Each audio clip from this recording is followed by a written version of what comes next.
Aujourd'hui dans le Bitcoin, on va essayer de voir un peu l'état de ce bull market. Est-ce que le train du Bitcoin ressemble de nouveau à un train panoramique suisse ou toujours à un train indien? Dans un instant, avec un peu de on-chain, on va essayer d'avoir la réponse. Vous allez également pouvoir parier sur le match France-Pays-Bas qui aura lieu demain soir et peut-être gagner 100 USDT sur BingX. Fort intéressant. Bref, on va checker tout ça dans cette vidéo. Aujourd'hui, le truc qui saute à l'œil, c'est ce breakout à la baisse, puisque depuis 2023, exactement ici, c'était en octobre 2023, on a créé ce support avec pas mal de retests et toujours c'était extrêmement bullish. Et là, c'est la première fois qu'on pète ce truc à la baisse en 3 jours avec une clôture. Donc ça, en effet, c'est pas très bien, en tout cas en théorie, puisque quand des gros supports comme ça pètent à la baisse, eh bien, ça se transforme en grosse résistance. Sauf que ce support-là, il y a plein de youtubeurs qui le montrent, il y a tous les débutants qui le voient, c'est très facile à dessiner. Et donc, si tout le monde traite ça, où est-ce que se situe l'argent? On a également un petit truc plutôt bullish. Je dis bien plutôt, c'est sur le RSI, puisqu'on a un support assez important ici. Une fois, deux fois, trois fois, quatre fois. Et pour l'instant, le support sur le RSI n'a pas encore été pété à la baisse. Pour l'instant, on est sur le niveau 50, donc ça fait office de support. Et jusqu'à preuve du contraire, ça n'a pas encore été pété à la baisse. Donc pas vraiment de raison de paniquer niveau RSI. Le truc négatif sur le RSI sera un pétage à la baisse, retest. Ça, on veut pas voir, puisqu'ensuite, on risquerait d'aller chercher ici des niveaux beaucoup plus bas.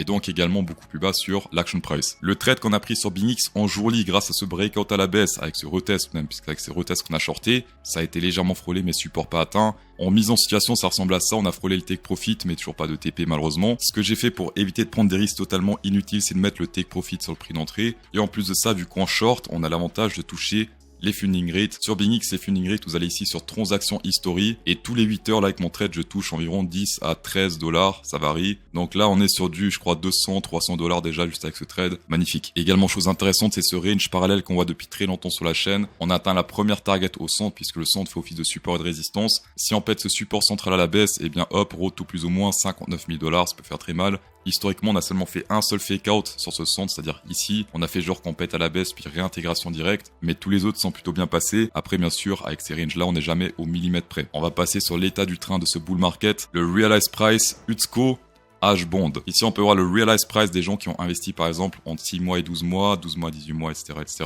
Mais ce qui nous intéresse, nous, chez CryptoSo, c'est les 1 mois, 3 mois, puisque souvent, c'est les zones qui sont intéressantes pour acheter durant un bull market. Je m'explique, ici on a les gens qui ont investi entre 1 mois et 3 mois. On peut voir que quand les gens qui ont investi entre 1 et 3 mois sont en sueur, c'est-à-dire quand ils sont dans le rouge, quand l'action price, le truc blanc, est sous le truc rouge, ils sont un peu en PLS et c'est souvent là les zones de recharge durant un bull market. C'est quand ils sont un peu, pas forcément qui perdent espoir, mais qui commencent à être en perte, qui commencent à suer un petit peu. C'est souvent les zones intéressantes pour recharger durant un bull market. Ici c'était parfait pour recharger, ici également. Ici on était pile poil sur le niveau rouge, fallait recharger. Ici on a pété légèrement la baisse, fallait recharger. Et depuis quelques jours, on a légèrement, je sais pas si on peut avancer un petit peu, on a légèrement ici pété à la baisse. Et donc tout ce qui est sous le rouge, durant un bull market, sont les zones de recharge idéales pour du long terme. Bien sûr, il ne faut jamais all-in puisque le bull market n'est pas infini. À un moment, ce sera la fin du bull market et donc on pètera ce truc à la baisse sans répéter la hausse, ce qui est logique. Un petit peu plus de on-chain sur le Pinterest, on peut voir ici qu'on peut simplement trader les ranges. Un pétage à la hausse, row to target suivante, un pétage à la baisse, row to target suivante, etc.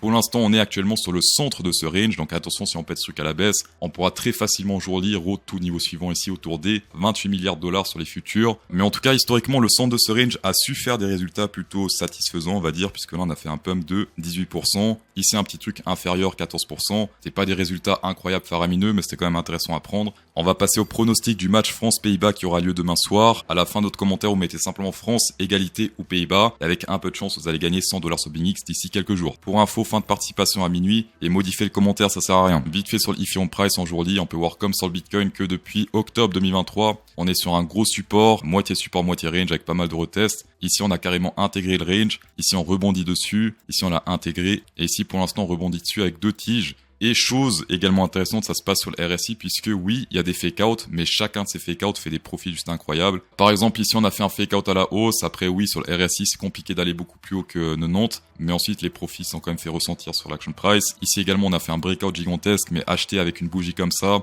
un peu risqué selon moi. Ici, très important de shaker le Ethereum dans les jours qui vont suivre. On est dans une compression gigantesque qui date de 2023. Et ensuite, on pourra plus réintégrer ce triangle, la compression sera terminée. Alors, petite info pour les baby bulls, je dis pas que ça forcément breakout à la hausse, je dis que la résolution de ce breakout risque de faire des résultats assez incroyables puisque suffit de voir historiquement ce qu'on a fait. Et surtout qu'on n'a encore jamais pété ce truc à la baisse. Donc si on pète à la baisse, ça risque de faire des résultats encore plus incroyables que les pumps qu'on a fait ici à la hausse. Donc à surveiller dans les jours qui vont suivre. Le Total Market Cap 2 avec le USDT, le DAI et le USDC. Compression mais support pour l'instant. Également sur le RSI, regardez ça, 1 fois, 2 fois, 3 fois, 4 fois, 5 fois, 6 fois et plusieurs fois ici. Pour info, Total 2, c'est l'argent qu'il y a dans toutes les cryptos sauf dans le Bitcoin, donc Bitcoin exclu. Et on a ce graphe là. Donc ça c'est plutôt pratique pour tout ce qui est alt season. Pour l'instant on dirait que depuis hier ça fait nouveau effet de support. Compression, compression, compression. Et la résolution risque de très intéressante. Alors oui, c'est un triangle. Les triangles, c'est de la merde sur le Bitcoin, sur les trucs que les gens regardent. Mais le Total 2, peu de monde le regarde, en tout cas les débutants.